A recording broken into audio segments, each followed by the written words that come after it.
Bienvenue sur Bible 365. Nous sommes contents que vous soyez avec nous aujourd'hui, pour écouter la lecture du livre de 2 Rois chapitre 19, 20, 21 et 22. Si vous êtes nouveau, s'il vous plaît abonnez-vous à la chaîne, aimez et partagez-la pour encourager quelqu'un d'autre à écouter la Bible cette année. Bonne écoute. 2 Rois, chapitre 19. Lorsque le roi Ézéchias eut entendu cela, il déchira ses vêtements, se couvrit d'un sac, et alla dans la maison de l'Éternel.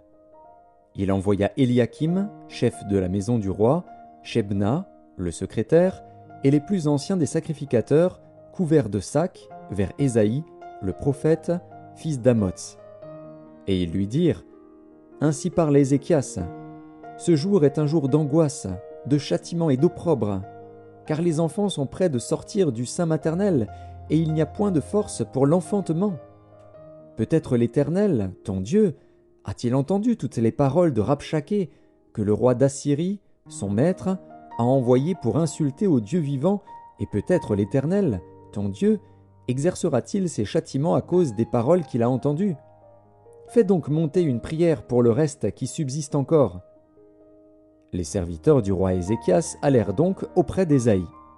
Et Ésaïe leur dit : « Voici ce que vous direz à votre maître. Ainsi parle l'Éternel. Ne t'effraie point des paroles que tu as entendues et par lesquelles m'ont outragé les serviteurs du roi d'Assyrie. Je vais mettre en lui un esprit tel que, sur une nouvelle qu'il recevra, il retournera dans son pays, et je le ferai tomber par l'épée dans son pays. » Rabshaké, s'étant retiré, trouva le roi d'Assyrie qui attaquait Libna, car il avait appris son départ de Lachis. Alors le roi d'Assyrie reçut une nouvelle au sujet de Tirhaka, roi d'Éthiopie. On lui dit : « Voici, il s'est mis en marche pour te faire la guerre. » Et le roi d'Assyrie envoya de nouveau des messagers à Ézéchias en disant : « Vous parlerez ainsi à Ézéchias, roi de Juda, que ton Dieu, auquel tu te confies, ne t'abuse point en disant : Jérusalem ne sera pas livrée entre les mains du roi d'Assyrie. Voici, tu as appris ce qu'ont fait les rois d'Assyrie à tous les pays et comment ils les ont détruits. Et toi, tu serais délivré. Les dieux des nations que mes pères ont détruites les ont-ils délivrés ? Gozan, Charan, Retsef et les fils d'Éden qui sont à Télassar ? Où sont le roi de Hamath, le roi d'Arpad et le roi de la ville de Sepharvaïm, d'Ena et d'Ivva ?» Ézéchias prit la lettre de la main des messagers et la lut.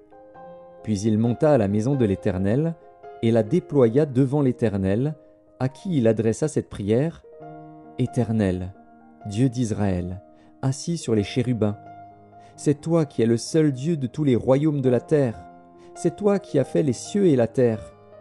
Éternel, incline ton oreille et écoute. Éternel, ouvre tes yeux et regarde. Entends les paroles de Sanchérib, qui a envoyé Rabshaké pour insulter au Dieu vivant. Il est vrai, ô Éternel, que les rois d'Assyrie ont détruit les nations et ravagé leur pays, et qu'ils ont jeté leurs dieux dans le feu. Mais ce n'étaient point des dieux, c'étaient des ouvrages de main d'homme, du bois et de la pierre, et ils les ont anéantis.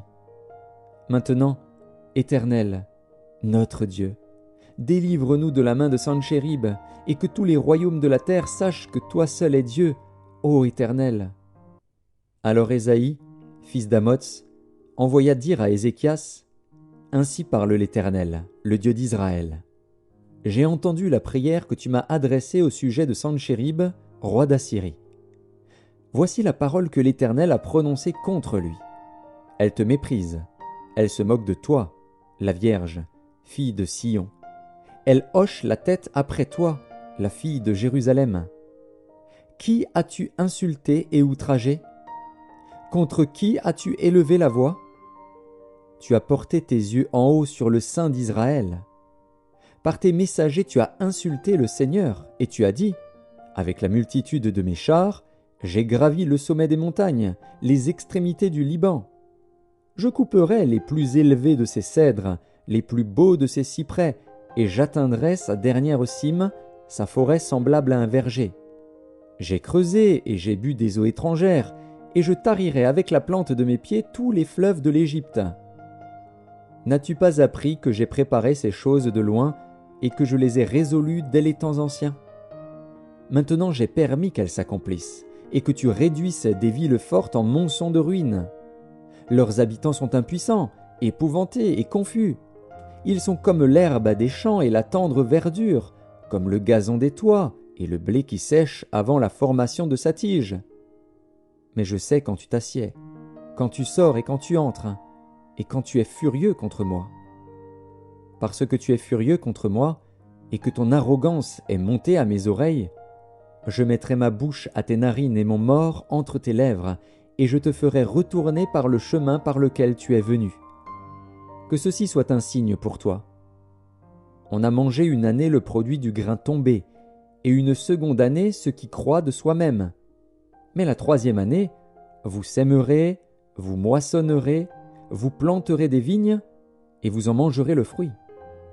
Ce qui aura été sauvé de la maison de Juda, ce qui sera resté poussera encore des racines par-dessous et portera du fruit par-dessus. Car de Jérusalem il sortira un reste, et de la montagne de Sion des réchappés. Voilà ce que fera le zèle de l'Éternel des armées. C'est pourquoi ainsi parle l'Éternel sur le roi d'Assyrie. Il n'entrera point dans cette ville, il n'y lancera point de trait, il ne lui présentera point de bouclier, et il n'élèvera point de retranchement contre elle. Il s'en retournera par le chemin par lequel il est venu, et il n'entrera point dans cette ville, dit l'Éternel. Je protégerai cette ville pour la sauver, à cause de moi et à cause de David, mon serviteur. Cette nuit-là, l'ange de l'Éternel sortit et frappa dans le camp des Assyriens 185 000 hommes. Et quand on se leva le matin, voici, c'étaient tous des corps morts. Alors Sanchérib, roi d'Assyrie, leva son camp, partit et s'en retourna, et il resta à Ninive. Or, comme il était prosterné dans la maison de Nisroch, son dieu, Adramélec et Charetser, ses fils, le frappèrent avec l'épée et s'enfuirent au pays d'Ararat. Et Esarhaddon, son fils, régna à sa place. 2 Rois, chapitre 20. En ce temps-là, Ézéchias fut malade à la mort. Le prophète Ésaïe, fils d'Amoz, vint auprès de lui et lui dit : Ainsi parle l'Éternel. Donne tes ordres à ta maison, car tu vas mourir, et tu ne vivras plus. Ézéchias tourna son visage contre le mur, et fit cette prière à l'Éternel. Ô Éternel, souviens-toi que j'ai marché devant ta face avec fidélité et intégrité de cœur, et que j'ai fait ce qui est bien à tes yeux. Et Ézéchias répandit d'abondantes larmes. Ésaïe, qui était sorti, n'était pas encore dans la cour du milieu, lorsque la parole de l'Éternel lui fut adressée en ces termes. Retourne et dis à Ézéchias, chef de mon peuple, ainsi parle l'Éternel, le Dieu de David, ton père. J'ai entendu ta prière, j'ai vu tes larmes. Voici, je te guérirai. Le 3e jour, tu monteras à la maison de l'Éternel. J'ajouterai à tes jours 15 années. Je te délivrerai, toi et cette ville, de la main du roi d'Assyrie. Je protégerai cette ville, à cause de moi et à cause de David, mon serviteur. Ésaïe dit : Prenez une masse de figues. On la prit et on l'appliqua sur l'ulcère. Et Ézéchias guérit. Ézéchias avait dit à Ésaïe : À quel signe connaîtrai-je que l'Éternel me guérira et que je monterai le 3e jour à la maison de l'Éternel ? Et Ésaïe dit : Voici, de la part de l'Éternel, le signe auquel tu connaîtras que l'Éternel accomplira la parole qu'il a prononcée. L'ombre avancera-t-elle de 10 degrés, ou reculera-t-elle de 10 degrés ? Ézéchias répondit : C'est peu de chose que l'ombre avance de 10 degrés, mais plutôt qu'elle recule de 10 degrés. Alors Ésaïe, le prophète, invoqua l'Éternel, qui fit reculer l'ombre de 10 degrés sur les degrés d'Akaz, où elle était descendue. En ce même temps, Bérodak Baladan, fils de Baladan, roi de Babylone, envoya une lettre et un présent à Ézéchias, car il avait appris la maladie d'Ézéchias.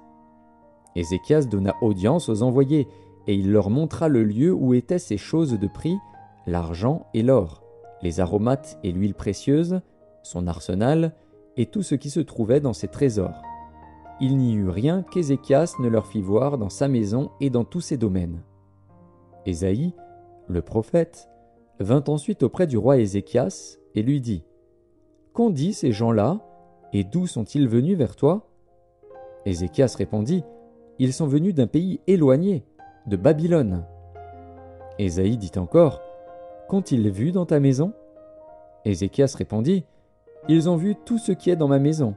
Il n'y a rien dans mes trésors que je ne leur ai fait voir. » Alors Ésaïe dit à Ézéchias : « Écoute la parole de l'Éternel. Voici, les temps viendront où l'on emportera à Babylone tout ce qui est dans ta maison et ce que tes pères ont amassé jusqu'à ce jour. Il n'en restera rien, dit l'Éternel. Et l'on prendra de tes fils, qui seront sortis de toi, que tu auras engendrés, pour en faire des eunuques dans le palais du roi de Babylone. » Ézéchias répondit à Ésaïe : « La parole de l'Éternel, que tu as prononcée, est bonne. » Et il ajouta : « N'y aura-t-il pas paix et sécurité pendant ma vie ?» Le reste des actions d'Ézéchias, tous ses exploits, et comment il fit l'étang et l'aqueduc, et amena les eaux dans la ville, cela n'est-il pas écrit dans le livre des chroniques des rois de Juda ?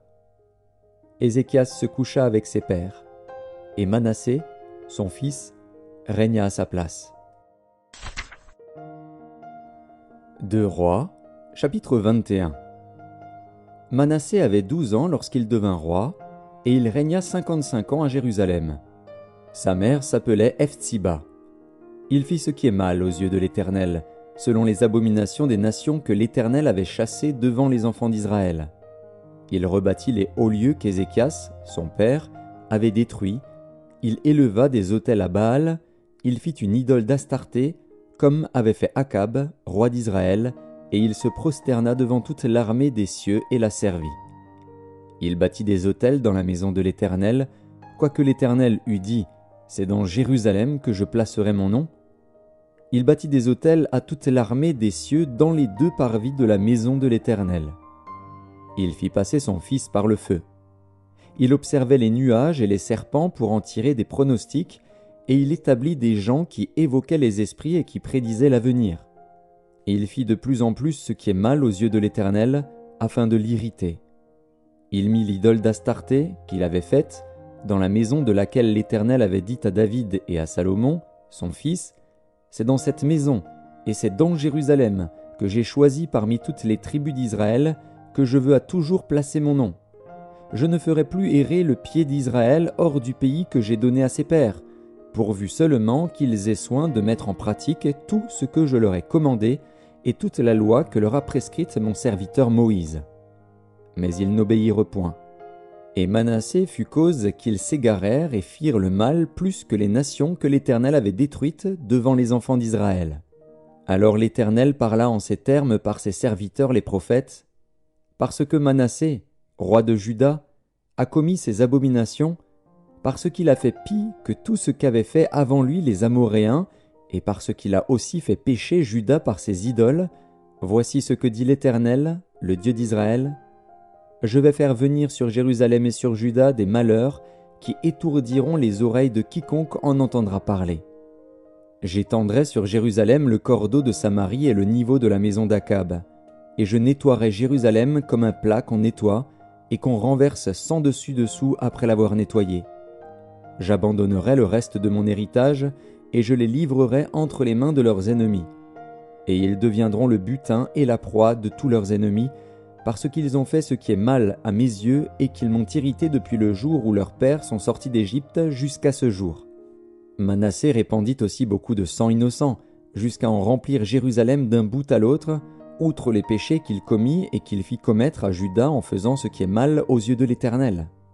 Le reste des actions de Manassé, tout ce qu'il a fait, et les péchés auxquels il se livra, cela n'est-il pas écrit dans le livre des chroniques des rois de Juda ? Manassé se coucha avec ses pères, et il fut enterré dans le jardin de sa maison, dans le jardin d'Uza. Et Amon, son fils, régna à sa place. Amon avait 22 ans lorsqu'il devint roi, et il régna 2 ans à Jérusalem. Sa mère s'appelait Meshulémeth, fille de Harutz, de Jotba. Il fit ce qui est mal aux yeux de l'Éternel, comme avait fait Manassé, son père. Il marcha dans toute la voie où avait marché son père, il servit les idoles qu'avait servi son père, et il se prosterna devant elles. Il abandonna l'Éternel, le Dieu de ses pères, et il ne marcha point dans la voie de l'Éternel. Les serviteurs d'Amon conspirèrent contre lui et firent mourir le roi dans sa maison. Mais le peuple du pays frappa tous ceux qui avaient conspiré contre le roi Amon, et le peuple du pays établit roi Josias, son fils, à sa place.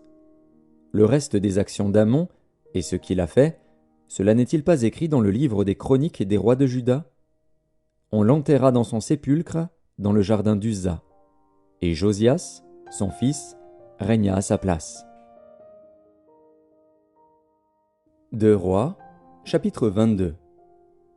Josias avait 8 ans lorsqu'il devint roi, et il régna 31 ans à Jérusalem. Sa mère s'appelait Jedida, fille d'Adaja, de Botskat.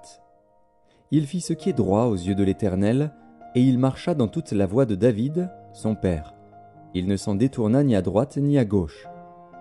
La 18e année du roi Josias, le roi envoya dans la maison de l'Éternel Shaphan, le secrétaire, fils d'Atsalia, fils de Meshulam. Il lui dit « Monte vers Ilkija, le souverain sacrificateur, et qu'il amasse l'argent qui a été apporté dans la maison de l'Éternel et que ceux qui ont la garde du seuil ont recueilli du peuple. On remettra cet argent entre les mains de ceux qui sont chargés de faire exécuter l'ouvrage dans la maison de l'Éternel. Et ils l'emploieront pour ceux qui travaillent aux réparations de la maison de l'Éternel, pour les charpentiers, les manœuvres et les maçons, pour les achats de bois et de pierres de taille nécessaires aux réparations de la maison. Mais on ne leur demandera pas de compte pour l'argent remis entre leurs mains, car ils agissent avec probité. » Alors Hilkija, le souverain sacrificateur, dit à Shaphan, le secrétaire, « J'ai trouvé le livre de la loi dans la maison de l'Éternel. » Et Hilkija donna le livre à Shaphan, et Shaphan le lut. Puis Shaphan, le secrétaire, alla rendre compte au roi, et dit, « Tes serviteurs ont amassé l'argent qui se trouvait dans la maison, et l'ont remis entre les mains de ceux qui sont chargés de faire exécuter l'ouvrage dans la maison de l'Éternel. » Shaphan, le secrétaire, dit encore au roi, « Le sacrificateur Hilkija m'a donné un livre. » Et Shaphan le lut devant le roi. Lorsque le roi entendit les paroles du livre de la loi, il déchira ses vêtements. Et le roi donna cet ordre au sacrificateur Hilkija, à Achikam, fils de Shaphan, à Akbor, fils de Miché, à Shaphan, le secrétaire, et à Azaja, serviteur du roi, « Allez, consultez l'Éternel pour moi, pour le peuple et pour tout Juda, au sujet des paroles de ce livre qu'on a trouvé. Car grande est la colère de l'Éternel qui s'est enflammée contre nous, parce que nos pères n'ont point obéi aux paroles de ce livre et n'ont point mis en pratique tout ce qui nous y est prescrit. » Le sacrificateur Hilkija, Achikam, Akbor, Shaphan et Azaja allèrent auprès de la prophétesse Hulda, femme de Shallum, fils de Tikva, fils de Haras, gardien des vêtements. Elle habitait à Jérusalem, dans l'autre quartier de la ville. Après qu'ils eurent parlé, elle leur dit, « Ainsi parle l'Éternel, le Dieu d'Israël. Dites à l'homme qui vous a envoyé vers moi, « Ainsi parle l'Éternel. Voici, je vais faire venir des malheurs sur ce lieu et sur ses habitants, selon toutes les paroles du livre qu'a lu le roi de Juda. Parce qu'ils m'ont abandonné et qu'ils ont offert des parfums à d'autres dieux, afin de m'irriter par tous les ouvrages de leurs mains, ma colère s'est enflammée contre ce lieu, et elle ne s'éteindra point. Mais vous direz au roi de Juda, qui vous a envoyé pour consulter l'Éternel, « Ainsi parle l'Éternel, le Dieu d'Israël, au sujet des paroles que tu as entendues. Parce que ton cœur a été touché, parce que tu t'es humilié devant l'Éternel en entendant ce que j'ai prononcé contre ce lieu et contre ses habitants, qui seront un objet d'épouvante et de malédiction, et parce que tu as déchiré tes vêtements et que tu as pleuré devant moi, moi aussi, j'ai entendu, dit l'Éternel. C'est pourquoi, voici, je te recueillerai auprès de tes pères, tu seras recueilli en paix dans ton sépulcre, et tes yeux ne verront pas tous les malheurs que je ferai venir sur ce lieu. » Ils rapportèrent au roi cette réponse.